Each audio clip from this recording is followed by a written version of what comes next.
Legal advice కార్యక్రమానికి స్వాగతం. నాతో పాటు అడ్వకేట్ వెంకటేశ్వరి గారు, అలానే మోటివేషనల్ స్పీకర్, ఫ్యామిలీ కౌన్సిలర్ కల్పవల్లి గారు ఉన్నారు. నమస్తే అమ్మ ఇద్దరికి. అమ్మ, శ్రీలేఖ అనే ఒక అమ్మాయి మన స్టూడియో దాకా వచ్చారు. ఓకే, తనకు ఒక సలహా సూచన కావాలనేసి.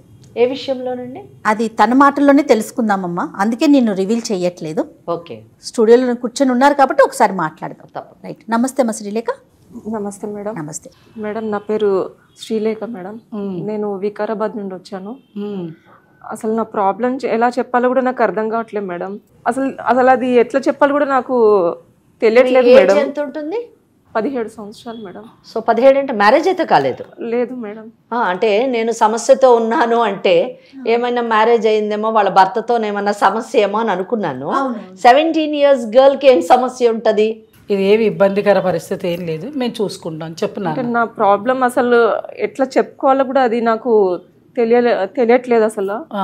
ఎవరికన్నా ప్రాబ్లం వస్తే ఇంట్లో తల్లిదండ్రులు చెప్పుకుంటారు, కానీ నా ప్రాబ్లం వచ్చేసి మా అమ్మగారే. అది చెప్పినా కానీ నాకు మాటలు కూడా రావట్లేదు మేడం.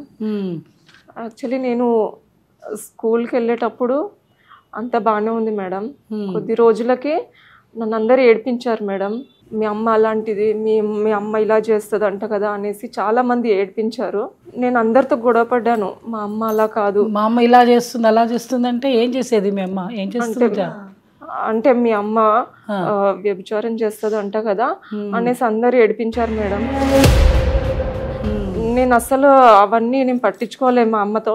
మా అమ్మ అలాంటిది కాదు, మా అమ్మ చాలా మంచిదని నేను చాలా గొడవ పడ్డాను. కానీ అందరూ ప్రతి ఒక్కరు నా ఫ్రెండ్స్ కానీ అందరూ అలా అంటూ ఏడిపిస్తుంటే నా వల్ల కాలేదు మేడం. అలా అని మా అమ్మని కూడా పోయి నేను డైరెక్ట్ గా అడగలేను. అసలు అది ఏం చేయాలో కూడా నాకు అర్థం అయ్యేది కాదు. ఎవరెవరు ఉండేవాళ్ళమ్మా మీరు? నేను మా అమ్మగారు ఇద్దరమే మేడం. ఉండేవాళ్ళు ఇంట్లో. అమ్మ, మీ నాన్నగారు ఏం చేస్తారమ్మా? నాన్నగారు లేరు మేడం. లేరంటే అసలు నేను అమ్మని కూడా అడిగాను మేడం, నాన్న ఎక్కడ అంటే నాన్న నీకు నాన్న లేరు, ఎవరు లేరు అనేసి అమ్మ అన్నది మేడం. అంటే మీ స్కూల్లో ఇప్పుడు మీరు చదువుకుంటున్నారు కదా? ఆ అమ్మ చదువు ఆపేసింది మేడం. సరే, ఆపేశారు. బట్ ఎక్కడ మటుకు చదువుకున్నారు? నేను 7th వరకు చదివాను. 7th మటుకు చదువుకున్నారు. చదువుకున్నప్పుడు మీ స్కూల్లోని అడ్మిషన్ తీసుకునేటప్పుడు రికార్డ్స్ లోని మీ ఫాదర్ పేరు ఉండాలి. అలా ఏమన్నా తెలుసా మీకు? లేదు మేడం, అసలు తెలియదు. చిన్నవాళ్ళు కాబట్టి 7th క్లాస్ కాబట్టి మీకు తెలియదు. అంతేనా? మీ మదర్ ఏమో ఎవరో చెప్పలేదు? లేదు మేడం. సో టోటలీ మీకు ఫాదర్ ఎవరో తెలియదు మేడం. అంతే. అప్పుడు కూడా అడగలేదు మేడం. ఇప్పుడు అందరు నన్ను ఇలా అంటుంటే ఏమని అంటున్నారు? నీకు మీ నాన్న లేడు అన్నారా? లేదు మేడం, మీ అమ్మ అలాంటిది, ఇలా చేస్తుంది, అసలు మంచిది కాదు అనేసి అందరు అంటా ఉన్నారు మేడం. నేను అలా అసలు ఎందుకు అంటున్నారు కూడా నాకు అర్థం కాక నేను పోయి మా అమ్మని అడిగాను మేడం.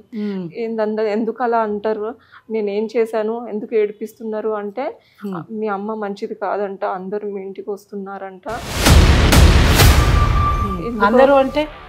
అందరు మగవాళ్ళు మేడం. అందరు మగవాళ్ళు వస్తున్నారు మీ ఇంటికి? అవును మేడం. అంటే బంధువులు చుట్టాలు వాళ్ళు కాదు, ఎవరో ఎవరు లేరు మేడం. అసలు బంధువులు ఎవరు లేరు. మీ మదర్ యొక్క ప్రవర్తన మగవాళ్ళతో ఏ విధంగా ఉండేది? చాలా హ్యాపీగా ఉంటుంది మేడం. వాళ్ళు హ్యాపీగా ఉండేవారు? అవును మేడం, మీ మదర్ ఏం ఉద్యోగం చేస్తారు యాక్చువల్గా? అంటే అర్నింగ్ ఎట్లా మీకు? అదంతా ఏం లేదు మేడం. నేను కూడా మామూలుగానే అడిగాను మేడం. అయితే డబ్బులు ఎక్కడ వస్తున్నాయి అంటే అందరు ఇలా వచ్చిన అంకుల్స్ అందరి దగ్గర నుండి తీసుకుంటా ఉంటది మేడం. అంటే మీ అమ్మగారి వృత్తి అది. ఎవరో ఒకళ్ళు వస్తున్నారు పోతున్నారు, చాలా మంది అంకుల్స్ వస్తున్నారని నువ్వు మీ అమ్మగారిని అడిగేదానివి కదా. సంపాదన కూడా అంటే అమ్మ ఆ రకంగానే సంపాదించే నిన్ను పెంచుతోంది, తనకు కావాల్సిన విధానాలన్నీ చూస్తుంది కదా. మరి అలా ఉన్నప్పుడు నీకెప్పుడు నువ్వు వాళ్ళని వెళ్ళి అడిగావా? ఆ వచ్చే అంకుల్స్ వాళ్ళతో మాట్లాడావా? అసలు ఏం జరిగిందో కూడా నాకు అసలు తెలియదు మేడం. ఎందుకు వస్తున్నారో కూడా తెలియదు మేడం. అంటే పగలపూటే వచ్చేవాళ్ళం, లేకపోతే రాత్రి పూట వచ్చేవాళ్ళం? ఎప్పుడు పడితే అప్పుడే వచ్చేవారు, కానీ అప్పుడు వచ్చేవాళ్ళు. ఏం జరుగుతుందో నాకు అసలు అర్థమయ్యేది కాదు మేడం. నేను చదువుకుంటూ ఉండేదాన్ని. శ్రీలేఖ, అంటే మాకు ఎగ్జాక్ట్ గా వాట్ ఈస్ హ్యాపెనింగ్ అన్నది మాకు ఎగ్జాక్ట్ గా తెలియాలి. Just we can't imagine things, అంతే కదా. ఊహించుకొని మేము ఒక నిర్ణయానికి వచ్చి మీతో మాట్లాడలేము. మీరు చెప్పే దాని ప్రకారం మీ ఇంటికి చాలా మంది మగవాళ్ళు వస్తూ ఉంటారు. మీ మదర్ వాళ్ళతోని చాలా హ్యాపీగా ఉండేవారు. ప్లస్ ఇంకోటి ఏంటంటే మీకు మీ మదర్ ఎటువంటి సంపాదన చేసేటటువంటి వృత్తి కానివ్వండి, ఉద్యోగం కానివ్వండి ఆమె చేయటం లేరు. సో మీకు డబ్బులు మాత్రం వస్తున్నాయి, మీరు అడిగేది డబ్బు ఎలా వస్తుందంటే వచ్చిన వాళ్ళు ఇస్తూ ఉండేవారు అని చెప్పారు. So do you mean to say మీరు చెప్పదలుచుకున్నది మీ మదర్ ఈ విధంగా అంటే వచ్చేటటువంటి మగవాళ్లతోని ద్వారా సంపాదిస్తుంది అని చెప్పదలుచుకున్నారా ఖచ్చితంగా, లేదా మీరు ఊహించుకొని మమ్మల్ని ఊహించుకోమంటున్నారా? లేదు మేడం, అసలు ఏం జరిగిందంటే అదంతా అయిపోయింది మేడం. తర్వాత నేను మా అమ్మని అడిగాను, ఎందుకు అమ్మ ఇదంతా ఎందుకు చేస్తున్నావు? అప్పుడంటే నాకు అర్థం కాలే ఎందుకు ఇలా చేస్తుందో, అసలు ఆ ఏజ్లో నాకేం తెలియదు మేడం. అయితే ఇప్పుడు అర్థమైతే నేను పోయి అడిగాను, మేడం ఏందమ్మా ఎందుకు ఇలా చేస్తున్నావు అంటే, నీకేం తెలీదు, నా వృత్తే ఇది, నేను ఇలా చేస్తేనే కదా నువ్వు చదువుకుంటున్నావు తింటున్నావు అనేది నాకే అలా చెప్పేది మేడం. కానీ ఇప్పుడు అదంతా పక్కన పెట్టేస్తే నన్ను కూడా చదువు ఆపేసి నన్ను కూడా ఈ వృత్తిలోకి రమ్మని బలవంతం పెడుతుంది మేడం. నాకు ఇష్టం లేదమ్మా అని ఎంత చెప్పినా గానీ, లేదు నా తర్వాత నువ్వే ఇది అంతా చూసుకోవాలి, ఎలాగైనా నువ్వే రావాలి, చదువు అంతా పక్కన పెట్టేసాయి, నువ్వు ఒక వయసుకు వచ్చే వరకే నేను ఇన్ని రోజులు ఎదురు చూశాను, అందుకే నేను ఇన్ని రోజులు ఏమనలేదు, ఇప్పుడు మాత్రం నువ్వు ఖచ్చితంగా వెళ్ళాలి, నేను చేసిన దారిలోనే నువ్వు వెళ్ళాలి, కాబట్టి ఎలాగన్నా నా మాట వినాలనేసి నన్ను బలవంత పెడుతుంది మేడం. నాకు ఇష్టం లేదు, నేను రాను అన్నగాని కొట్టి మరీ రూమ్లో మొత్తం పెట్టేసి లాక్ చేసేసింది మేడం. నేను అస్సలు నేను చెయ్యనంటే చేయను, నేను చదువుకుంటా అమ్మా అంటే కూడా నా మాట వినట్లేదు మేడం. అంటే మీరు అటువంటి పనిలోకి వృత్తిలోకి దిగడం కానీ జరిగిందా? అవును మేడం. అంటే మీరు కూడా వెళ్ళాల్సి వచ్చిందా అని అడుగుతున్నారు. మీరు చేశారు అటువంటి పని? అవును మేడం. అది ఎట్లా జరిగిందమ్మా? అదే మేడం, నాకు ఇష్టం లేదన్నా కానీ మా అమ్మ బలవంతంతో తిండి పెట్టకుండా అలానే ఉంచేసి నేను వెళ్ళే వరకు పట్టుబట్టింది మేడం. ఇక నేను తప్పక పరిస్థితుల్లో వెళ్ళాల్సి వచ్చింది మేడం. కానీ నా వల్ల కాలేదు మేడం, నేను భరించలేకపోయాను మేడం. అసలు ఎవరు పడితే వాళ్ళు చిన్న పెద్ద ఏ ఏజ్తో సంబంధం లేకుండా వచ్చి నేను అసలు అవన్నీ చెప్పుకోలేకపోతున్నా మేడం. అసలు ఆ నరకం నేను అస్సలు భరించలేకపోతున్నా మేడం. మాకు అర్థమవుతుందమ్మా నీ బాధ. కొట్టేవాళ్ళు మేడం, చేతులు కట్ చేసేవాళ్ళు, సిగరెట్లతో కాల్చేవాళ్ళు, మందు తాగొచ్చి ఇష్టం వచ్చినట్టు మేము చేసేవాళ్ళు మేడం.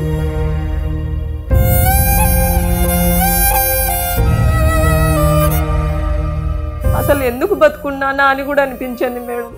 అని చచ్చేంత ధైర్యం లేక అసలు ఇలా బతుకున్నాను తప్ప, లేకుంటే ఎప్పుడో చచ్చిపోయేదాన్ని. జయ గారు వింటుంటేనే ఒళ్ళు జలధరించిపోతుంది నిజంగా. ఏ రోజుల్లో ఎందుకంటే ఏ కాలంలో ఉన్నాం అనిపించేస్తుందమ్మా. ఏ కాలం కాదు, ఒక్కటి మనం ఈ కేసులో చూడాల్సింది ఏంటంటే షీఈ్ ఎ మైనర్, ఒక 17 ఏళ్ల పాప, పసిపాప నిజానికి. అటువంటి పాపని ఇటువంటి వృత్తిలోకి బలవంతంగా దింపడం, అది తల్లి స్వయంగా చేయడం నిజంగా చాలా బాధాకరమైనటువంటి విషయం. అసలు మనం వింటుంటే ఎంత బాధ కలుగుతుందంటే, ఎంత ఘోష, ఎంత భరించరాని వ్యధ అని అనిపిస్తుంది. అమ్మ ఎలా భరించింది, అందులోంచి ఎలా బయటపడాలి అనేటటువంటి ఆ తపన చూస్తుంటే ఎంత బాధ వేస్తుందంటే, we must definitely do something to protect that girl అని నేను అనుకుంటున్నాను. మేడం మీరేమంటారు మేడం? అసలు నాకైతే ఏడుపు వచ్చేస్తుంది. ఒక చిన్న కూతురుది బుజ్జి అమ్మాయి, అసలు 16-17 ఏళ్ల పిల్లంటే 15 ఏళ్ళకో పెద్ద మనిషి అయ్యి ఉండొచ్చు. ఆ వయసులో పిల్లలకి ఆలోచన ఎట్లా ఉంటుంది, స్కూలింగ్ వెళ్ళాలని, బయట తిరగాలి, చేయాలని అందరి పిల్లలతో తన కనుక ఆలోచించుకొని ఉండుంటే తన ఆలోచన వేరేగా ఉంటుంది. కానీ తన బాధ వింటూ ఉంటే మాత్రం కాసేపటిదాకా అసలు ఏమీ అర్థం కాని పరిస్థితికి వచ్చేస్తుంది. కానీ ఇప్పుడు ఈ అమ్మాయికి ఏంటి అంటే ప్రొటెక్షన్ కావాలంటే ఇంట్లో నుంచి బయటికి రావాలమ్మా. ఆ అమ్మాయి వాళ్ళ అమ్మగారి దగ్గర ఉంటే మాత్రం ఎటువంటి ప్రొటెక్షన్ చట్ట ప్రకారంగా కానీ, ఓ మానవత్వంగా కానీ, ఓ సామాజికంగా కానీ మనం ఇవ్వలేము. కానీ ఫస్ట్ ఆ అమ్మాయి ఆ ఊబిలో నుంచి బయటికి వస్తుందా లేదా? మా దాకా రావటానికి గల కారణం ఏంటమ్మా? నువ్వు ఏమి ఎక్స్పెక్ట్ చేసి ఇక్కడ దాకా వచ్చావు? నాకు అసలు మెయిన్గా నేను కూడా అందరిలాగే బతకాలి మేడం. సమాజంలో నాకంటే ఒక గుర్తింపు కాకపోయినా కానీ ఒక మనిషిలాగా ఉండాలని. బయటికి వెళ్తా అంటే అందరూ ఎట్లా చూస్తున్నారంటే అసలు ఆ చూపులతో నేను తట్టుకోలేకపోతున్నా మేడం. అమ్మాయి చెప్పింది ఏమీ అబద్ధం కాదు, లేకపోతే ఇది కాదు. సమాజం ఏంటంటే మామూలు వాళ్ళనే అంతలా వెళ్తూ ఉంటే బురదేస్తారు, తప్పని పరిస్థితి అది. చట్టం దగ్గరికి వచ్చాను, అమ్మ దగ్గరికి వచ్చాను అన్నా కూడా ఆ చట్టం దగ్గర నుంచి వస్తే దానిలో నుంచి బయటికి రావడానికి ఆ అమ్మాయికి ఇప్పుడు చూడండి, ఆర్థికంగా ఇబ్బంది, అమ్మాయికి ఆర్థికంగా ఇబ్బంది, సామాజికంగా ఇబ్బంది, మానవతా దృక్పథం కూడా ఇబ్బంది ఆవిడకి. ఎవరిని హెల్ప్ అడిగినా కానీ వాళ్ళు వేరే ఉద్దేశంతోనే చూస్తున్నారు తప్ప ఏ ఒక్కరు హెల్ప్ చేయడానికి రావట్లేదు మేడం. అదే సామాజిక ఇబ్బంది అంటే. నా స్కూల్లో టీచర్ని కూడా హెల్ప్ అడిగాను మేడం. హెల్ప్ అడిగితే ఆ టీచర్ ఒక ఉపాధ్యాయుడే ఉండి కూడా అలాంటి చనువు తీసుకొని ఏమైనా హెల్ప్ చేశాడని అనుకుంటే అతను కూడా ఆ ఉద్దేశంతో వచ్చి అసలు ఎవరిని అడగాలో కూడా అర్థం కాని కదమ్మా. అందుకే మేడం అసలు ఏం చేయాలో కూడా అర్థం కాని పరిస్థితి, ఎవరిని అడగలేకపోతున్నా మేడం, ఏం చేయాలో కూడా తెలియలేని పరిస్థితి మేడం. అందుకే నేను అసలు ఈ సమాజంలో మంచిగా బతకాలి, అలానే మా అమ్మని వదిలేస్తాను కాదు మేడం, ఈ వృత్తి వదిలేసి నేనంటూ ఒక చిన్న జాబ్ చూసుకొని గౌరవంగా బతకాలి. అవును మేడం, ఆ చిన్న వచ్చిన కొద్దిపాటి జీతంతో అయినా గౌరవంగా బతకాలని నా ఆశ మేడం. మరి అమ్మతో మాట్లాడావా, ఈ విషయం చెప్పావా? అమ్మ మనం గౌరవంగా బతుకుదాం, మనకు వచ్చింది ఏదో ఇంత తల ఒక ముద్ద చెరొక ముద్ద తిందాం అని నువ్వు ఎప్పుడన్నా చెప్పాను మేడం. అయినా కానీ మా అమ్మ అస్సలు వినట్లేదు మేడం. మన వృత్తే ఇది, మా అమ్మ వాళ్ళు ఇదే చేశారు, నేను ఇదే చేస్తున్నాను, నువ్వు కూడా ఇదే చెయ్యాలనేసి వాళ్ళు డబ్బులు అమ్మ వాళ్ళ దగ్గర తీసుకుంటుంది మేడం. తీసుకోవడం వల్ల నేను వెళ్ళాల్సి వస్తుంది మేడం. వద్దని చెప్పినా కానీ అమ్మ అస్సలు వినట్లేదు. నేను డబ్బులు తీసుకున్నా, నువ్వు ఎలాగైనా వెళ్ళాల్సిందే, లేకుంటే ఎవరు వదలరేసని నన్ను బెదిరిస్తోంది మేడం. అమ్మ అర్థమైందా మీకు? ఈ పాపను చూపించి ఆవిడ డబ్బులు తీసుకున్నారు ఆల్రెడీ, అందుకని నిన్ను బెదిరిస్తున్నారు, అంతేనమ్మా? అవును మేడం, ఎలాగైనా రావాలి, రాకపోతే మాత్రం అస్సలు బాగుండదని బెదిరిస్తున్నారు కూడా మేడం. నువ్వు ఇంట్లో నుంచి బయటకు వచ్చేస్తే ఎక్కడ ఉండాలనుకుంటున్నావు మరి? ఆ కూపంలో నుంచి బయటికి రావాలనుకుంటున్నావు. ఇప్పుడు నీకు కూడా 17 ఏళ్ళు వచ్చాయి కదా. వేరే ఎవరు తెలియదు మేడం, అసలు ఎక్కడ ఉండాలి కూడా తెలియదు మేడం. నాకు ఒక కాదు నాన్న, Suman TV legal advice programme దాకా ఎలా వచ్చావు నువ్వు? మీ ఫ్రెండ్స్ ఎవరైనా చెప్పారా? నువ్వు ఎప్పుడైనా చూసావా? ఎట్లా వచ్చావు? నేను యూట్యూబ్లో ఇలాంటి ప్రోగ్రామ్స్ చూశాను మేడం. సో ఇక్కడికి వస్తే ఏమన్నా నా సమస్యకి ఏమన్నా సాల్వ్ చేస్తారేమో అనేసి ఇక్కడ దాకా వచ్చాను మేడం. కాదు, మీ అమ్మ నిన్ను చక్కగా పెంచి పెద్ద చేసింది కదా, ఆ పెంచి పెద్ద చేసేటప్పుడు నీకు అన్ని సమకూర్చేదా? అవును మేడం, అందరిలాగానే మా అమ్మ కూడా చాలా బాగా చూసేది. టైంకి చాలా అన్ని వెరైటీస్ ఫుడ్ కానీ బట్టలు కానీ అన్ని మంచి చేసేది మేడం. అన్ని చేసిన అమ్మ ఇప్పుడు ఎందుకు ఇలా సడన్ గా మారిపోయింది అనేది మేడం అన్ని చేసింది ఎందుకు? నువ్వు చక్కగా శృంగారంగా తయారవ్వాలని ఇప్పుడు చూస్తారు, ఇంకా నిన్ను ఇంకా పెంచి పెద్ద చేస్తుంది. కానీ నువ్వు దానిలో నుంచి బయటికి రావాలంటే చాలా విషయాలు ఉన్నాయి. ఇక్కడ ఒక కూతురుగా మీ బాధ్యతని మీరు నిర్వర్తించాలనుకోవడం నిజంగా చాలా హర్షణీయం. తల్లిని వదలను అని చెప్తున్నారు, చాలా గొప్ప విషయం. తల్లిని వదలొద్దు, ఎలాంటి పరిస్థితుల్లో ఉన్నా ఎక్కడ ఉన్నా ఏం చేసినా తల్లే. అదే కదా మనకి అమ్మాయి చెప్తుంది. సో అది నిజంగా గొప్ప విషయం. నిజానికి మేమందరం కూడా అప్రిషియేట్ చేస్తున్నాం. తప్పకుండా మీరు మీ తల్లిని తీసుకొనే తల్లితోని బయటకు రావాలి. లీగల్ అడ్వైజ్ అనేటటువంటి కార్యక్రమాన్ని సుమన్ టీవీ వారు ఏర్పాటు చేయడము, మీరు రావడం, ఈ కార్యక్రమం చూసి రావడం నిజంగా మీరు చేసుకున్నటువంటి ఒక అదృష్టమో ఒక సదవకాశం అని చెప్పాలి. సో నేనేమనుకుంటున్నానంటే జయ గారు, ఈ అమ్మాయి వచ్చింది మన దగ్గరికి ఒక 17 సంవత్సరాల అమ్మాయి. ఈ అమ్మాయి చెప్పిన ప్రతి మాట మనం నమ్మాలని లేదు. ఈ మధ్యన ఏంటంటే యువత కొద్దిమంది తల్లిదండ్రులు వాళ్ళ యొక్క కోరికల్ని ఆశల్ని కాదన్నప్పుడు వాళ్ళు వ్యతిరేకంగా తల్లిదండ్రుల పట్ల మాట్లాడుతున్నటువంటి కేసులు కూడా మనం చాలా చూస్తూ ఉన్నాం. ఇక్కడ ఈ అమ్మాయి చెప్పినటువంటి విషయం చాలా భయంకరమైనటువంటి విషయం. ఎందుకంటే ఎవరో సెక్షువల్లీ ఎక్స్ప్లాయిట్ చేశారు అంటే పెద్ద మనం ఆశ్చర్యపోకలేదు. కానీ తల్లి తానే స్వయంగా నువ్వు ఈ వృత్తిని మాత్రమే చేపట్టాలి అని చెప్పి నిర్బంధించడం అన్నది చాలా దురదృష్టకరమైనటువంటి విషయం, చట్ట విరుద్ధమైనటువంటి విషయం. కనుక తల్లితో మాట్లాడి ఎంత మటుకు అది నిజము, ఆమె ఏమనుకుంటుంది, ఈ అమ్మాయి భవిష్యత్తుని ఏ విధంగా తీర్చిదిద్దాలని అనుకుంటుంది, దానివల్ల అసలు అమ్మాయికి ఏ విధంగా ఉపయోగపడుతుంది, just we want to hear from that lady. ఏమ్మా మరి మాట్లాడదామా మీ అమ్మతో? మాట్లాడతారంటావా ఫోన్ చేస్తే? ఏమో తెలీదు మేడం. నువ్వు ఎక్కడి నుంచి వచ్చావమ్మా? ఇంట్లో నుంచే ఇక్కడికి దాకా వచ్చావా? ఎందుకోసం వచ్చావు? అదే మేడం, మా అమ్మ పంపించిందని వచ్చిన మేడం. అక్కడికి వెళ్ళకుండా నేను ఇక్కడికి వచ్చాను మేడం, అమ్మకి అంటే అమ్మ తెలియకుండా. ఎందుకు పంపించిందా అన్న? ఇక్కడ ఎవరన్నా కలవమని పంపించిందా, అదే లేదా మేడం, ఎవరన్నా నీ అమ్మ ఫ్రెండ్స్ కోసం వచ్చావా? లేదు మేడం, మా అమ్మ డబ్బులు తీసుకొని పంపించింది మేడం, అందుకే నేను అక్కడికి వెళ్ళకుండా ఇక్కడికి వచ్చాను మేడం. అవుట్ స్టేషన్లో, ఇంటి దగ్గర కాకుండా అవుట్ స్టేషన్లో కూడా బిజినెస్ని వ్యాప్తి చేసుకోవడం కోసం పంపించింది పాపం. కర్మ అమ్మ కర్మ. మరి మాట్లాడదామంటావా అమ్మతో? ఏనన్నా మాట్లాడదాం మేడం. ఏమ్మా కాల్ చేద్దాం? మాట్లాడదాం, మాట్లాడు సరే, మాట్లాడు, నీ నువ్వే దగ్గర మాట్లాడు. ఫోన్ ఉందా? ఉంది మేడం. ఒకసారి మరి ఫోన్ చేస్తావా? ఓకే చెయ్యమ్మా.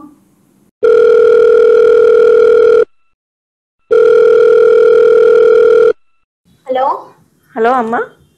హలో శ్రీలేఖ, అమ్మా. ఎక్కడున్నావు? 2 రోజుల నుంచి నువ్వు అసలు. అమ్మ నేను హైదరాబాద్ లోనే ఉన్నా అమ్మా. ఎక్కడున్నావు? అమ్మ నేను ఇక్కడే. నాకు నువ్వు ఈ ఫస్ట్ ఇంటికి రండి. 2 రోజులు అయింది నువ్వు ఇంట్లో నుంచి బయటకు వెళ్ళి. నేను చెప్పిన దగ్గరికి వెళ్ళలేదు. నువ్వు నేను ఫోన్ మాట్లాడమంటే నువ్వు మాట్లాడలేదు. అక్కడికి 2 రోజుల నుంచి నువ్వు ఫోనే లిఫ్ట్ చేయలేదు నా ఫోను. ఎక్కడికి వెళ్ళినావు 2 రోజుల నుంచి నువ్వు అసలు? అమ్మ నేను ఇక్కడికే హైదరాబాద్కే వచ్చానమ్మా. హైదరాబాద్కి వచ్చి నేను ఎక్కడికి వెళ్ళమన్నా? నేను హైదరాబాద్కి వెళ్ళి ఒక కస్టమర్ దగ్గరికి వెళ్ళమని చెప్పాను కదా, నువ్వు ఎక్కడికి వెళ్ళావు? నువ్వు చెప్పిన దగ్గరికి నేను వెళ్ళలేదమ్మా. ఎందుకు వెళ్ళలేదు? నాకు ఇష్టం లేదమ్మా. ఎందుకు ఇష్టం లేదు? నాకు వద్దమ్మా ఇలాంటివి. ఏమో నువ్వు ఏం చేద్దాం అనుకుంటున్నావు? ఎలా తిందాము, ఎలా ఉందామో, ఇద్దరం ఎలా బతుకుదాం చెప్పు. నేను ఉద్యోగం చేస్తానమ్మా, నేను చూసుకుంటానమ్మా. నేను ఏ ఉద్యోగం నువ్వు చేసేది? బయట నీకు సొసైటీ గురించి నీకు అర్థం కావట్లేదు. బయట ఎలా ఉందో నీకు తెలియట్లేదు. అసలు 2 రోజుల నుంచి నువ్వు ఎక్కడున్నావు, ఏం చేస్తున్నావు? నువ్వు ఫస్ట్ నా దగ్గరికి రా. నువ్వు లేదమ్మా. మాట్లాడదాం తర్వాత. నేను రానమ్మా. నువ్వు రావాలి. రాకపోతే ఎలా? ఇక్కడ నీ కోసం కస్టమర్స్ అందరు వెయిట్ చేస్తున్నారు. లేదమ్మా నేను రానమ్మా. నువ్వు రావాలి, నువ్వు తప్పకుండా రావాలి. వచ్చి తీరాల్సిందే. లేదమ్మా నాకు అసలు వద్దమ్మా ఇలాంటివి. ఎలా ఉందాం ఇప్పుడు? నువ్వు ఖాళీగా కూర్చో, నేను ఖాళీగా కూర్చుంటాను. మన ఇద్దరిని ఎవరు పోషిస్తారు? లేదమ్మా నేను అడుక్కోనైనా నేను పోషిస్తానమ్మా, కానీ నేను మాత్రం ఇది చేయనమ్మా. కూడా ఇక్కడ ఎవరు బయట సొసైటీ గురించి నీకు అర్థం కావట్లేదు. నేను చిన్నప్పటి నుంచి చూస్తూనే ఉన్నా. మనల్ని చూసే చూపులే వేరు, నిన్ను చూసే చూపులు వేరు. నిన్ను అడుకుంటా ఉన్నా ఇక్కడ ఎవరు ఒప్పుకోరు. ఇక్కడ లేదమ్మా. నువ్వు ఇంటికి రా ఫస్ట్, మన ఇద్దరం నేను మాట్లాడదాం. రానమ్మా. నేను వస్తాను. నువ్వు ఎక్కడున్నావు చెప్పు ఫస్ట్, నేను వస్తాను. నేనైతే రానమ్మా. హలో హలో, ఎక్కడికి రమ్మంటున్నావు? నీ బిడ్డని ఎక్కడికి రమ్మంటున్నావు? ఇప్పుడు ఆ అమ్మాయి మా దగ్గరకు వచ్చింది, సుమన్ లీగల్ అడ్వైజ్ అని మా స్టూడియోకి వచ్చి కూర్చుంది. ఇప్పుడు సుమన్ టీవీ లేదు, ఏం లేదు. ఫస్ట్ నా దగ్గరికి పంపించండి మా ఇంటికి. ఏం టీవీ ఉన్నదో ఏం టీవీ లేదో ఫస్ట్ ఆ అమ్మాయిని అడుగు, చెప్తుంది ఎందుకు వచ్చిందో. తనకి ఏం తెలుసండి? చిన్నప్పటి నుంచి పెంచింది, పెద్ద చేసింది, చిన్నప్పటి నుంచి చదివించింది అన్ని నేనే. తనకి ఏం తెలుసు? ఇప్పుడు చిన్నపిల్ల తను ఏం చెప్తే అది వింటది. అమ్మా సబిత గారు నమస్తే అమ్మా. ఇది లీగల్ అడ్వైజ్ అనే ప్రోగ్రాము సుమన్ టీవీలో జరుగుతా ఉంది. ఈ ప్రోగ్రామ్ కి మీ పాప వచ్చింది, ఒకసారి వినండి అమ్మా. మీరు చెప్పటమే కాదు, మీరు చెప్పే మాట ఒకసారి వినండి కొంచెం. పాప మా స్టూడియో దాకా వచ్చింది. నాతో పాటు మోస్ట్ సీనియర్ అడ్వకేట్ వెంకటేశ్వరి గారు, అలానే ఫ్యామిలీ కౌన్సిలర్ కల్పవల్లి గారు ఉన్నారు. తన బాధ మొత్తం పుట్టినప్పటి నుంచి ఇప్పటి వరకు ఆ పసిపిల్ల పడుతున్న బాధ మొత్తం మాకు చెప్తా ఉంది. దానికి సంబంధించి మీతో మాట్లాడుతున్నామమ్మా. మీరు కొంచెం ఓపికగా మాట్లాడాలి, అంతేగాని మీరెవరు మేమెవరు కాదు. మీ దాకా లేదు సమస్య, మీ ఇంట్లో సమస్య కాదు, ఇది బయటకు వచ్చేసింది ఈ సమస్య. చిన్నప్పటి నుంచి నేను అలానే పెరిగానండి, తనని అలానే పెంచాను. ఇప్పుడు మీరు మధ్యలో వచ్చారు లీగల్ అడ్వైజర్ అది ఇది అంటే మీరు తిండి పెట్టారా అండి? మాకేమన్నా మేము ఎలా పెరిగామో అలానే తనని కూడా పెంచాము. కాదమ్మా, ఇష్టాలతో పని లేదా? అంటే మీ తాతల నాడు ఏం జరిగిందో ఇప్పటికీ అదే జరగాల తల్లి? ఇష్టాలు తుంచి కూర్చుంటే మాకు తిండి ఎవరు పెడతారండి? మీరు ఒకసారి అందులో నుంచి బయటికి వస్తే తిండి ఎవరు పెడతారు, ఎట్లా పెడతారనే తెలుస్తుంది. మీకు వినడానికే ఓపిక లేకపోతే ఇంకా ఆ అమ్మాయి జీవితం ఏం బాగు చేస్తారు మీరు? చెప్పండి. కాదమ్మా, మీరు అంటున్నారు మీ జీవనోపాధి కోసం మేము ఈ పని చేస్తున్నాం అంటున్నారు. మీకు జీవనోపాధి కావాలంటే ఎన్నో చోట్ల ఎన్నో ఉన్నాయి తల్లి, మీరు అసలు వినండి. ఎందుకు చెప్తున్నామంటే ఇప్పుడు మీరు పాడైపోవడం అమ్మా, మీకు అర్థం కావట్లేదు. ఈ వృత్తి వల్ల మీరు ఇబ్బంది పడడమే కాదు, మీ అమ్మాయిని ఇబ్బంది పెట్టడమే కాదు, అక్కడికి వచ్చేటువంటి వాళ్ళకు కూడా ఇబ్బందే, వాళ్ళ కుటుంబాలు కూడా పాడైపోతాయి. అది ఉన్నప్పుడు మా దగ్గరికి ఎందుకండి రావడం వాళ్ళు? అదే చెప్తున్నానమ్మా, వాళ్ళు మీ దగ్గరికి వస్తున్నారంటే మరి మీ వృత్తి కావాలని మీరే అంటున్నారు కదా. మాకు డబ్బులు కావాలి, మా పిల్లలు పోషించుకోవాలి, మాకు ఇది ఈ వృత్తే బాగుందని చెప్తున్నారు కదా మీరు. ఇక్కడ ఉండేటువంటి సమస్యని మీరు అర్థం చేసుకోవటం లేదు. మీరు ఇందాక ఏమన్నారు? మాకు ఎట్లా డబ్బులు కావాలి, మమ్మల్ని ఎవరు సాస్తారు, మాకు అన్నం ఎవరు పెడతారు, మేము ఎట్లా మాకెవరు ఉద్యోగాలు ఇస్తారు, మాకు ఈ వృత్తే బాగుందని మీరు అంటున్నారు. మీకు వృత్తికి రావాలి అంటే అవతల ఉండేటువంటి వాళ్ళు వస్తేనే కదా అవుతుంది. వాళ్ళ కుటుంబాలన్నీ చెడిపోవటం లేదా, వాళ్ళ ఆరోగ్యాలన్నీ చెడిపోవటం లేదా, అందరికి సమాజం మొత్తం పాడైపోవటం లేదా, మీరు పాడైపోతారు, రేపు మీ ఆరోగ్యాలు కూడా పాడైపోతాయి. ఎన్నాళ్ళు ఉంటుంది శరీరం అన్న తర్వాత, ఎన్నాళ్ళు ఉంటుందమ్మా? ముక్కు పచ్చలారని చంటి బిడ్డని పాడు చేసేసి ఆ అమ్మాయి ఆరోగ్యాన్ని కూడా పాడు చేసేస్తున్నారు. 16 ఏళ్ళు 17 ఏళ్ల పిల్లకి ఆ అమ్మాయి కూడా ఆరోగ్యం పాడైపోతుంది. అసలు మీరు ఏమనుకుంటున్నారు అంటే మీ ఆరోగ్యం పాడైపోయినా ఏమి ఇబ్బంది లేదు, ఆ అమ్మాయి ఆరోగ్యం పాడైపోయినా ఇబ్బంది లేదు, మీకు మాత్రం డబ్బులు కావాలి. ఏం డబ్బులు కావాలి? డబ్బుల కోసం రేపొద్దున అమ్మాయికి రాని అనారోగ్యం వస్తే, చెప్పేది వినమ్మా, రాని అనారోగ్యం ఏదైనా రాకూడని అనారోగ్యం వస్తే ఎవరు ఇస్తారు నీకు డబ్బులు? ఎవరు ఆ అమ్మాయిని బాగు చేయిస్తారు? ఆ అమ్మాయి సర్వైవ్ అవ్వగలుగుతుందా? నువ్వు సర్వైవ్ అవ్వగలుగుతావు? ఇవన్నీ ఆలోచనలు నీకు రావటం లేదా? ప్రపంచంలో ఉండే వాళ్ళందరి దగ్గర డబ్బులు ఈ రకంగానే సంపాదించుకుంటున్నారా? ఎంతమంది కష్టపడి సంపాదించుకోవట్లేదు? ఎంతమంది కాయ కష్టం చేసి పని చేసుకొని బతకట్లేదు? 4 ఇళ్లల్లో పని చేసుకొని బతకటం లేదు? ఎంతమంది లేరమ్మా? అటువంటివన్నీ నువ్వు మర్చిపోయి ఈ వృత్తి చేస్తే నాకు డబ్బులు వస్తాయన్న మాట మాత్రం నేను ఖండిస్తున్నానండి. జయ గారు 100% కరెక్ట్ కాదమ్మా. ఏదో చెప్తున్నారు, చెప్పండి అమ్మా సబిత గారు. ఈ వేదాంతాలన్నీ నాకు చెప్పొద్దండి. మా అమ్మాయి నా దగ్గరికి పంపించండి. నాకు నా బిజినెస్ ముఖ్యం. మీరు ఇదంతా నాకు చెప్పొద్దు. మా దగ్గరికి వచ్చి కస్టమర్స్ మా దగ్గరికి అసలు నువ్వు అమ్మవేనా తల్లి? అసలు నిన్ను ఏమైనా నోటి నుంచి మాట, అసలు నిజంగా ఈ పిల్ల నువ్వే కన్నావా? ఎవరైనా పోతుంటే ఇచ్చా? అసలు నాన్న ఎవరంటే కూడా ఆ పిల్ల చెప్పుకోలేని పరిస్థితిలో ఉంది. ఆ అమ్మాయి నాన్న ఎవరు, ఆ అమ్మాయికి ఐడెంటిటీ ఏది? ఇదే బాగుందంటే ఎన్నాళ్ళు చేస్తుంది ఈ ఉద్యోగం? ఈ వృత్తి చేయాలంటే ఎన్నాళ్ళు? ఆ అమ్మాయికి వయసున్న నాళ్ళు చేస్తుంది. తర్వాత ఆ అమ్మాయి పరిస్థితి ఏంటి? అసలు నువ్వు ఇట్లా అమ్మవేనా? అమ్మలాగా మాట్లాడుతున్నావు. అమ్మకు అమ్మ అనే పదానికి విలువ లేకుండా చేసేసింది. ఇక మాతృదేవోభవ ఏముంది ఇంకా? మాకు ఈ వృత్తిలో నాన్నలు భర్తలు ఉండరు, మాకు ఎవరు ఉండరు ఇక్కడ. మాకు కడుపు పోషణ కోసమే మేము ఇదంతా వృత్తి చేస్తున్నాం. ఇదంతా నాకు అనవసరం అండి. నా కూతుర్ని నా దగ్గరికి పంపించండి ఫస్ట్. అమ్మ ఏంటమ్మా ఇంత దారుణంగా మాట్లాడుతుంది ఆవిడ? అసలు తల్లేనా? ఆడపిల్లని తీసుకొచ్చి ఆడపిల్లని పాడు చేసి ఇంకా పైగానేమో ఆ పిల్ల ఇక్కడ దాకా వస్తే మా ఇంటికి పంపించు ఇక్కడ మీరెవరని అడగండి. అవునండి, నేను చెప్పాను నేను తల్లినని. తనేం నా సొంత కూతురు కాదు. తన తండ్రి డబ్బు కోసం నా దగ్గర వదిలేసి వెళ్ళాడు. చిన్నప్పుడు నన్ను కూడా మా అమ్మాయి వీళ్ళ దగ్గర వదిలేసి వెళ్ళింది. మేమేం సొంత కూతుర్లం కాదు. ఆమె తనేం నాకు సొంత కూతురు కాదండి. ఇంకెవరు చెప్పారు తన సొంత కూతురని? ఆమె చెప్తారా మాకు తెలిసింది. తెలుసా? నాకు తెలియదు మేడం. సొంత కూతురు కాకపోయినా తనని చిన్నప్పుడు పెంచి పెద్ద చేసి మంచిగా అంటే ఈమె కూడా ఒక పిల్లల్ని కొనుక్కొచ్చుకుంటుంది అనమాట. పిల్లల్ని తెచ్చుకొని పిల్లలతోటి వ్యాపారం చేస్తుంది. మేడం మీరు ఇది ప్లీజ్ నోట్ దిస్ పాయింట్. పిల్లల్ని తెచ్చుకోవడం ఏంటో, తెచ్చుకున్న తర్వాత ఈ పిల్లల్ని పెంచి పెద్ద చేసింది వ్యాపారం. మీరు వ్యాపారం అన్నది ఇది మా సొంత మా ఇష్టం అండి. ఇది వ్యాపారం ఎందుకు కాదు మరి? డబ్బుతో కూడిన ప్రతిదీ వ్యాపారమే. నువ్వు వ్యాపారం చేయడానికి వస్తే కదా పిల్లల్ని పెంచి పెద్ద చేసావు, లేకపోతే ఊరికే చేస్తావు. ఎవరో పిల్ల పోలే అసలు విషయం బయట పెట్టావు. ఎవరో పిల్లని తీసుకొచ్చి నీ దగ్గర ఉంచుకున్నావంటేనే వ్యాపారం చేయడం కోసం పెట్టుబడి పెట్టావు ఆ పిల్లకి. అంతేగా అమ్మా, నువ్వు నా సొంత అమ్మ కాదా అమ్మా? నిన్ను సొంత కూతురు కాకుండా నిన్ను వదిలేసానా? చదివించి పెంచి పెద్ద చేసి ఇంత దాన్ని చేశానే. నీకు ఎప్పుడైనా కానీ అనిపించలేదా ఈ అమ్మని ఎలా మోసం చేయాలనిపించింది నీకు? నాకు ఇంట్లో నుంచి చెప్పకుండా ఇంట్లో నుంచి ఎలా వెళ్ళిపోతా మేడం?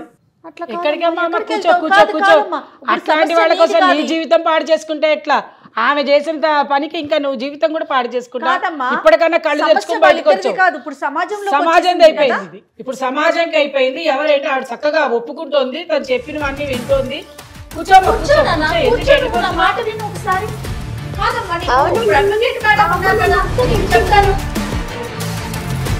మధ్యలో మీరు ఇప్పుడు వచ్చారండి. ఇవన్నీ చెప్పి తన జీవితాన్ని నాశనం చేయకండి. అమ్మ మేమేం చెప్పలేదు తల్లి. సబిత గారు మొత్తం మీరే చెప్పుకున్నారు. మేమేమి చెప్పలేదు. మీకేం తెలుసండి? రేపొద్దున తినడానికి తిండి లేకపోతే మీరు పెడతారండి మాకేమన్నా తిండి? పెడతాం రామ్మా. నీ వృత్తి మానేసి వచ్చేస్తావా? ఏం మాట్లాడుతున్నావు? ఇందా నుంచి ఇదే మాట ఇంతమంది చెప్తున్నా కూడా. దామ్మా కూర్చో, నువ్వు అట్లా వెళ్ళిపో. మాకు కూర్చో, మేడం ఉన్నారు మాట్లాడతారు. మా పిల్లని మా దగ్గర పంపించండి. కాదమ్మా మీరు పెడతారా అంటది ఏంటమ్మా? పెడతాం రమ్మనండి. మరి ఆ వృత్తి మానేస్తుందా అడగండి. ఎంతమందికి పెడతారు మీరు పిండి? ఎంతమందికి పెడతారు? బయట ఇలాంటి వాళ్ళు చాలా మంది ఉన్నారు సొసైటీలో.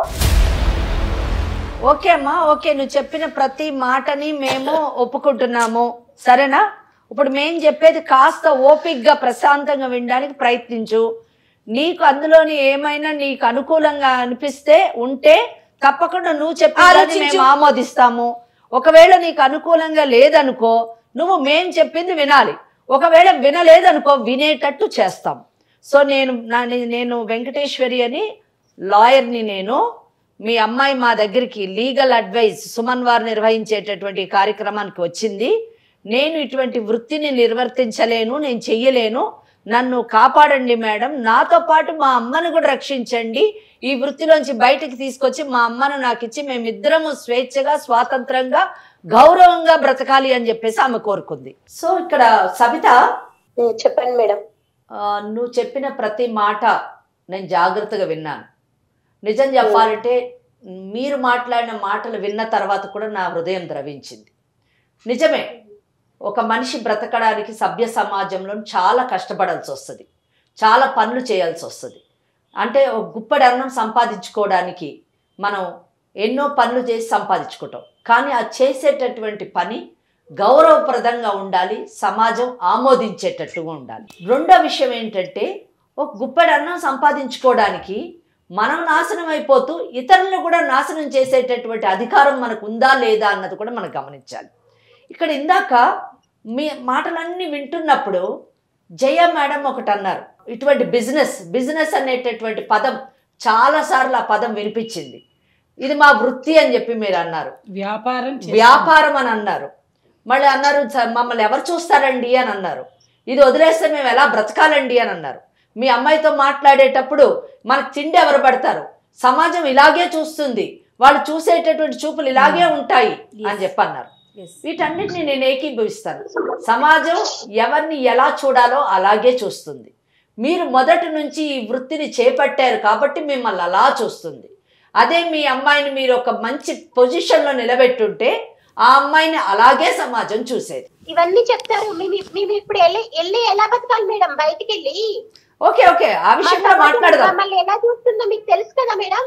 100% తెలుసమ్మా. అమ్మా సమాజం ఏమి యాక్సెప్ట్ చేయదు.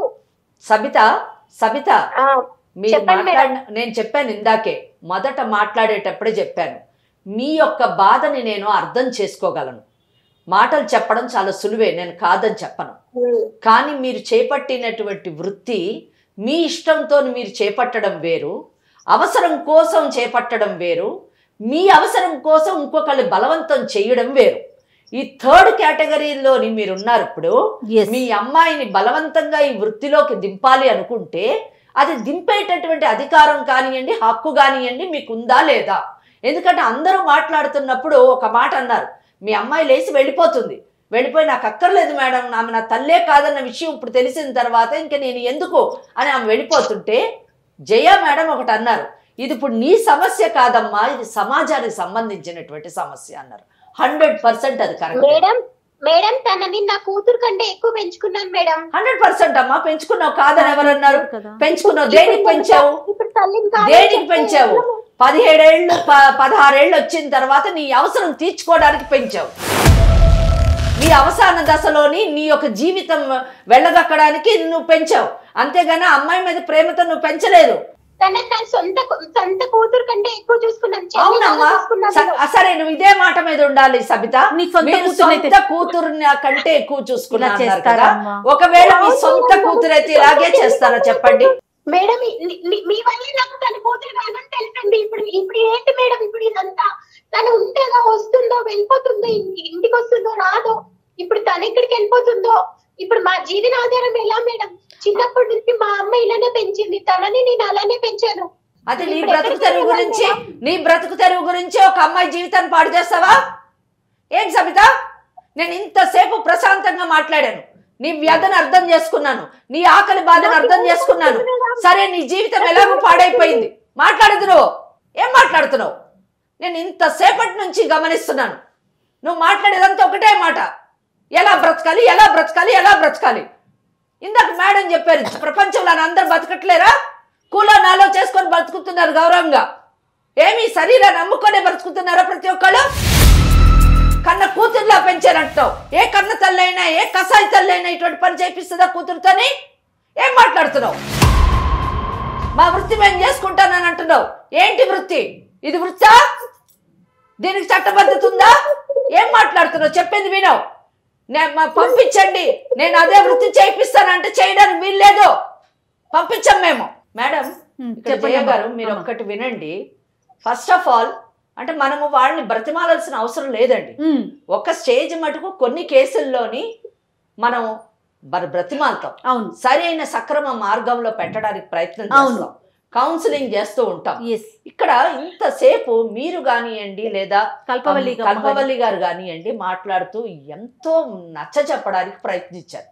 ఆ మొత్తం సారాంశంలోనే ఆమె ఒకటే చెప్తుంది, నేను సొంత బిడ్డలా పెంచాను, మాకు తిండి ఎవరు పెడతారు, నేను ఇలాగే బ్రతికాను, నా తల్లి ఇలాగే పెంచింది కాబట్టి నేను ఇలాగే పెంచి ఇలాగే వృత్తిలో పెడతాను. ఖుషి అండి. సమాజం కూడా తెలుసుకోవాల్సింది ఏంటంటే ఇటువంటి వృత్తుల్లోకి దింపేటటువంటి ఆడవాళ్ళు కానీ ఎవరైనా కానీ తెలుసుకోవాల్సింది ఏంటంటే మహిళని ఒక భోగ వస్తువులాగా చూడడానికి వీలు లేదు. మహిళని గౌరవప్రదమైనటువంటి ఒక మనిషిగా ట్రీట్ చేయాలని చట్టం 1986వ సంవత్సరంలోని prevention of immoral traffic act అని చెప్పేసి ఒక చట్టాన్ని తీసుకు. ఎందుకంటే మహిళల్ని ఇలాగా అమ్మి వారి శరీరంతో వ్యాపారం చేసేటటువంటి ఒక దుర్గంధమైనటువంటి నిన్ను మాట్లాడొద్దని చెప్పాను నేను. నీ కూతురు పంపించాలా నిన్ను జైలుకి పంపించాలో చెప్తాను విను. నువ్వు డిసైడ్ చేసుకో. నీ కూతుర్ని పిలిపించుకొని ఇదే వృత్తిలో కంటిన్యూ చేస్తావా లేదా నువ్వు నోరు మూసుకొని మారి నీ కూతురుతో నిన్ను పోషిస్తా అంటుంది మర్యాదగా మంచి జీవితం జీవిస్తావా నిర్ణయం తీసుకో. జయ గారు ఇక్కడ ఏంటంటే కొన్ని చట్టాలని అంటే మహిళని ఎక్స్ప్లాయిట్ చేయకుండా ఉండడానికి, దోచుకోకుండా ఉండడానికి, మహిళ గౌరవప్రదమైనటువంటి జీవితాన్ని జీవించడానికి కొన్ని చట్టాలని తీసుకొని రావడం జరిగింది. మహిళలు నిజం చెప్పాలంటే ఈ అమ్మాయి పెంచబడినటువంటి ఒక మహిళ చేతిలోని నిజానికి ఎక్స్ప్లాయిటేషన్ కి గురైంది. అవునమ్మా. కానీ మనం అల్లారు ముద్దుగా పెంచుకునేటటువంటి బిడ్డలను సైతం ఎత్తుకొని వెళ్ళిపోయి ఈ వృత్తిలోకి బలవంతంగా దింపుతున్నటువంటి కేసులు మేము కోకొల్లలు చూస్తూ ఉంటాం. అది ఎంత దయనీయం అండి. నిజంగా మన కడుపును పుట్టినటువంటి బిడ్డలు, మనం హక్కును చేసుకొని పెంచినటువంటి బిడ్డల్ని ఎవరో ఎత్తుకెళ్ళిపోయి ఏదో రెడ్ లైట్ ఏరియాస్లో అమ్మేసి వాళ్ళని 10 మంది 100 మంది మృగాల్లాంటి మగవాళ్ళు దోచుకుంటుంటే వినడానికి కానివ్వండి అసలు తలుచుకుంటేనే హృదయం ద్రవించిపోతుంది. 1986లోని ఒక చట్టాన్ని తీసుకొచ్చారు, ప్రివెన్షన్ ఆఫ్ ట్రాఫిక్ యాక్ట్ అని చెప్పేసి తీసుకురావడం జరిగింది. అయితే దీని తర్వాత ఇంకా దీన్ని కఠినంగా ఇంకా పగడ్బందీగా తీసుకురావాలని అది పీటా అయితే సీటా అనేటటువంటి యాక్ట్ని తీసుకొచ్చింది. అది ఫస్ట్ యాక్ట్ 1986లోని ప్రివెన్షన్ అయితే second act suppression of human trafficking act. అంటే ఇటువంటి చర్యలు అంటే ఇటువంటి వృత్తులు చేపట్టినటువంటి సంస్థలను కానివ్వండి మనుషుల్ని కానివ్వండి సప్రెస్ చేయాలి, ఇటువంటి వాటిని సప్రెస్ చేయాలి అని సీతా అనేటటువంటి యాక్ట్ని తీసుకురావడం. అయితే ఇక్కడ కేటగిరీస్ చేశారు. ఇది ఒక పెద్ద డిబేటబుల్ సబ్జెక్ట్ నిజం చెప్పాలంటే. అంటే ప్రాస్టిట్యూషన్ అన్నది అంటే వ్యభిచారం అన్నది మనం వ్యభిచారమే అనాలి పదాన్ని. ఈ వ్యభిచారం అన్నటువంటిది లీగలైజ్డా నాన్ లీగలైజ్డా అన్నది ఇక్కడ మెయిన్. అంటే ఇక్కడ క్వశ్చన్ మార్క్. కానీ భారతదేశంలో ఉన్నటువంటి చట్టము కంప్లీట్గా అది లీగలైజ్డ్ అని చెప్పదు, లేదా కంప్లీట్గా నాన్ లీగలైజ్డ్ అని చెప్పదు. ఎక్కడ మటుకు లీగలైజ్డ్, ఎక్కడ మటుకు నాన్ లీగలైజ్డ్. అంటే ఒక వ్యక్తి తన ఇష్టానుసారముగా తనకు అనుకూలంగా తన ఆనందానికి తన బ్రతుకు తెరివికి ఈ వృత్తిని కానీ చేపడితే అది లీగలైజ్డ్గా కన్సిడర్ చేస్తుంది. కానీ ఒక వ్యవస్థ పరంగా ఒక సామాజిక పరంగా ఒక ఇన్స్టిట్యూషన్ పరంగా ఇది వృత్తిని చేపడితే అది ఇల్లీగల్గా కన్సిడర్ చేస్తుంది. అందుకే దానికి ఏం చేశారంటే కేటగిరీస్ చేశారు. క్లయింట్స్ అనేటటువంటి వాళ్ళు అంటే ఈ వృత్తిలోని మహిళని దోచుకోవడానికి మహిళ ద్వారా ఆనందాన్ని పొందాలి అనుకునేటటువంటి వారిని క్లయింట్స్ అని సెకండ్ కేటగిరీ చేసి ఈ క్లయింట్స్ కానీ మైనర్స్ని కానీ ఒకవేళ దోచుకోవడానికి ప్రయత్నిస్తే సెక్షువల్ అబ్యూస్ చేస్తే వాళ్ళకి సుమారు 3 సంవత్సరాల పైన పైపడిన శిక్ష విధించాలి అనేటటువంటి ఒక నియమాన్ని నియమించారు. అంటే ఇక్కడ ఈ కేసులోని ఈ అమ్మాయి మైనర్ ఆ విషయాన్ని మనం గుర్తుంచుకోవాలి. అంటే ఏ క్లయింట్ అయినా వచ్చి ఈ అమ్మాయిని కానీ ఈ వృత్తిలోని ఆ అమ్మాయిని సెక్షువల్ అబ్యూజ్ చేస్తే వాడికి ముందు 3 సంవత్సరాల శిక్ష పడేటటువంటి అవకాశం ఉంది. అది కూడా ఏంటి, పబ్లిక్ ప్లేస్లో చేయకూడదు, న్యూసెన్స్ క్రియేట్ చేయకూడదు. సో ఇది సెకండ్ కేటగిరీ. ఇంకా థర్డ్ కేటగిరీ వచ్చినప్పుడు పింప్స్ అన్నారు. అంటే లవ్ చేస్తున్నానని చెప్పేసి ప్రేమిస్తున్నానని చెప్పి ప్రేమికులు అమ్మాయిని, ఆ ప్రేమికురాలిని ఈ వృత్తిలోకి దింపి వారి ద్వారా ఆదాయాన్ని పొందడము, లేదా ఎవరైనా కానీ అమ్మాయిల్ని లేదా మైనర్స్ని కానివ్వండి మేజర్స్ని కానివ్వండి ఆ వృత్తి ద్వారా సంపాదించి వాళ్ళు బ్రతుకుతూ ఉంటే వాళ్ళకి 7 సంవత్సరాలు పైగా శిక్ష పడేటటువంటి అవకాశం ఉంది. ఆ థర్డ్ కేటగిరీలో కూడా ఈ సబిత పడుతుంది. మేము ఇలాగే బ్రతుకుతామండి, మేము వాళ్ళు డబ్బులు ఇవ్వాలండి, వాళ్ళు ఇస్తేనే మేము బ్రతుకుతామంటే వాళ్ళందరూ ముందు జైలుకి వెళ్తారు. సెకండ్ కేటగిరీ కేటగిరీ ప్రకారము ఈమె ఈ అమ్మాయిని ఉపయోగించుకొని డబ్బు సంపాదిస్తే ఆమె జైలుకి వెళ్తారు. అమ్మా అది ఇప్పుడు మైనర్ లో ఉంది, రేపు మేజర్ అయినా కూడా అది వర్తిస్తుంది. దెన్ ఫోర్త్ కేటగిరీ మీకు ఇటువంటి వృత్తులు చేసేటటువంటి సంస్థలు నడపడం అన్నది ఫోర్త్ కేటగిరీ. అంటే ఈమె నిజంగా అటువంటి సంస్థని నడుపుతుంది. అంటే ముందు తను చేసింది, ఈరోజు తను కడుపును పుట్టిన బిడ్డ కాదని తేలిపోయింది, ఇంకొక అమ్మాయిని తెచ్చుకొని ఆ వృత్తిని చేస్తుంది. కాబట్టి దాన్ని మనము యూజువలీ బ్రోతల్ హౌస్ అంటాం. అంటే షీఈస్ ఆల్మోస్ట్ ఫోర్త్ కేటగిరీ. నేను చెప్పింది కాదు, ఇది చట్టం చెప్పింది, యాక్ట్ చెప్పినటువంటి. ఈ బ్రోతల్ నడుపుతున్నటువంటి వారికి ఆల్మోస్ట్ 10 సంవత్సరాలు శిక్ష పడేటటువంటి. అయితే బ్రోతల్లోని మళ్ళీ కండిషన్స్ పెట్టారు. తమకిష్టం లేకుండా ఎవరినైనా నిర్బంధించి ఆ నిర్బంధనలోని సెక్షువల్ అబ్యూస్ కానీ గురి చేస్తే వాళ్ళకి చేయించినటువంటి వాళ్ళకి ఆల్మోస్ట్ 10 సంవత్సరాల పైన శిక్ష పడేటటువంటి అవకాశం ఉంది. ఎవరైతే ఆ సంస్థను నడపడానికి ప్లేస్ని ఇస్తారో ఆ ఓనర్స్కి కూడా శిక్ష పడేటటువంటి అవకాశం. ఇక్కడ ఆల్మోస్ట్ ఈమె సెకండ్ కేటగిరీలో వస్తుంది, థర్డ్ కేటగిరీలో వస్తుంది, ఫోర్త్ కేటగిరీలో కూడా వస్తుంది. సుమారుగా 10 సంవత్సరాల పైన శిక్ష పడే అవకాశం పైన పడే. ఇంకొక మైనర్ కాబట్టి ఒకవేళ ఈ అమ్మాయి నన్ను సెక్షువల్ అబ్యూస్ కి గురి చేసినటువంటి వాళ్ళు వీళ్ళు అని ఒక లిస్ట్ ఇచ్చి పోక్సో యాక్ట్ ని కానీ ఇన్వోక్ చేస్తే పోక్సో యాక్ట్ ప్రకారం కూడా వీళ్ళు లోపలికి వెళ్ళేటటువంటి అవకాశం ఉంది. అయితే ఒక్కటి పదే ఆమె మాట్లాడినప్పుడంతా మమ్మల్ని ఎవరు చూస్తారు, మాకెవరు తిండి పెడతారు, నువ్వు ఇంటికి రా, మనకు అన్నం ఎవరు పెడతారు, మన కడుపు నింపేవాళ్ళు ఎవరు, అందరూ మాట్లాడతారా అని అన్నది. ఫిఫ్త్ కేటగిరీ గవర్నమెంట్కి డైరెక్షన్ ఇచ్చింది యాక్ట్.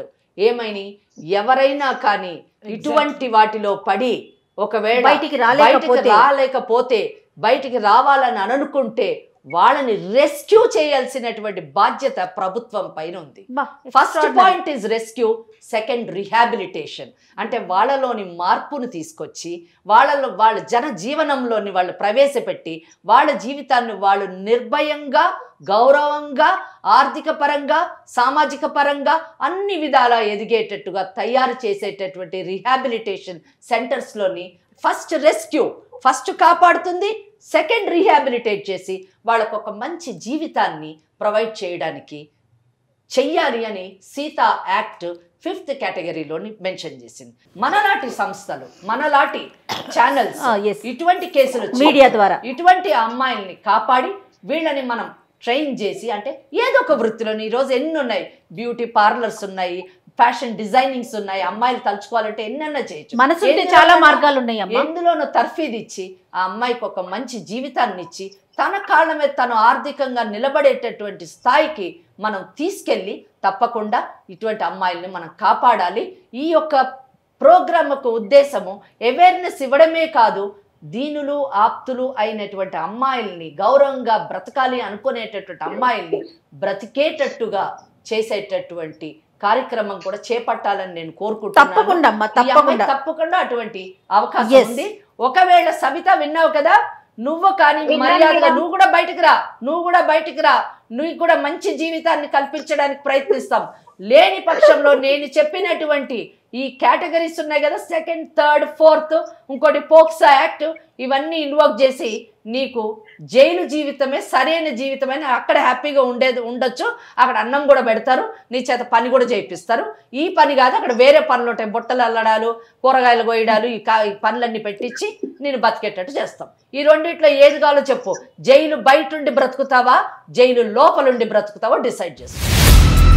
లాయర్ మేడం చెప్పారు కదా చాలా సబిత, నువ్వేం భయపడొద్దమ్మా, భయం అసలు నీకు భయం అనే మాట లేకుండా నీవు చక్కగా మా దగ్గరికి వచ్చావంటే నువ్వు ఎలాగా నీ బ్రతుకు జీవనం ఎలా ఉంటుంది అనే విషయం తెలుస్తుంది నీకు. చక్కగా ఇప్పుడు సుమన్ టీవీ వాళ్ళు ఇంకా ఆ పని కూడా చేస్తున్నారు. ఏంటి, వాళ్ళందరికీ ప్లేస్మెంట్స్ ఇప్పిస్తున్నారు, అందరికీ చెప్తున్నారు, ట్రైనింగ్ కూడా ఇస్తున్నారు. ఏం చదువుకున్న వాళ్ళకే కాదు, చదువు రాని వాళ్ళకు కూడా చేస్తున్నారు. కాబట్టి ఇలాంటి మంచి వ్యక్తుల మధ్యలో మనం రావాలి, కానీ భయపడుతూ మాకు అన్నం ఎవరు పెడతారు, మాకు ఈ వృత్తే బాగుంది, కాబట్టి ఇది వృత్తి కాదు నాన్న. నీ ఆరోగ్యం పాడైపోవడమే కాదు, నీ బిడ్డ ఆరోగ్యం పాడైపోతుంది, సమాజ ఆరోగ్యం పాడైపోతుంది. నా కూతురికి నాకు బతుకు తెరువు చూపించండి మేడం, ఖచ్చితంగా దగ్గరికి వచ్చి కలుస్తాను మేడం. తప్పకుండా కలుద్దుగానమ్మా. ఒకసారి మేడములతో నేను మాట్లాడిస్తాను, తర్వాత ఏం చేయాలనేది ఆలోచిద్దాం. బంగారం లాంటి పిల్లమ్మ, ముత్యంలాగా ఉంది. ఓకే, పాపని అమ్మ ఇప్పుడు మరి పాపని ఏం చేద్దాం, ఆవిడని ఇక్కడికి రమ్మందామా, ఈ పాపని ఆవిడని రమ్మనండి ఇక్కడికి, ఈ అమ్మాయిని పంపించక్కర్లేదు, ఆవిడని రమ్మనండి, కౌన్సిలింగ్ చెయ్యండి, వాళ్ళకి బ్రతుకు తెరువు ఏ విధంగా మనం ఏర్పాటు చేస్తామో అది చూసి ఏర్పాటు చేసి, వాళ్ళు ఆ ప్లేస్ కి వెళ్ళకూడదు, వేరే దూరంగా వెళ్ళి చాలా హ్యాపీగా పీస్ఫుల్ గా బ్రతికేటటువంటి అవకాశాన్ని మనము కల్పిద్దాం. అంతేనమ్మా? అంతే. ఏమ్మా సబిత, ఓకేనా? సరే మేడం, ఒకసారి పాపతో మాట్లాడము. సరే మేడం. హలో అమ్మా. నువ్వు జాగ్రత్తగా ఉండమ్మా, మేడం వాళ్ళ దగ్గర నేను వస్తాను. సరే అమ్మా, నువ్వు రా అమ్మా. సబిత, నీకు శ్రీలేఖ కన్న కూతురు కాకపోవచ్చు, నువ్వు ఈ వృత్తిలో దింపినా కానీ నువ్వు పెంచినటువంటి పాత జ్ఞాపకాలనే గుర్తుపెట్టుకొని, మా అమ్మని నేను చూసుకుంటాను మేడం, నేను ఉద్యోగం చేసి మా అమ్మని చూసుకుంటాను అని చెప్పింది ఆ చిన్నపిల్ల. ఆ విషయం నువ్వు వినలేదు, కానీ ఆ మాటలు విని మేము ఎంతో సంతోషపడ్డాము. నీకు కడుపు పుట్టిన బిడ్డ కాకపోయినా కానీ నిన్ను చక్కగా పువ్వుల్లో పెట్టి చూసుకుంటుంది. ఇద్దరు కష్టపడి పని చేసి చక్కగా బ్రతకండి అమ్మా. సరేనా కోరిక. Right right. నువ్వు కూడా ఇంకా మనసులో పెట్టుకోమాకమ్మా. ఆవిడ వృత్తి అది అలా జరిగిపోయింది ఆ జీవితం, కానీ నిన్ను అంతకన్నా ప్రేమగా చూసుకుంది నీ తల్లే ఆవిడ. అట్లానే ఉండు, అంతే కదమ్మా? అంతేనంటే అంతే. తను వచ్చాక ఒకసారి కూర్చొని మాట్లాడదాం, ఏనా? ధైర్యంగా ఉండు, ఓకేనమ్మా? అమ్మ నమస్తే. నమస్తే.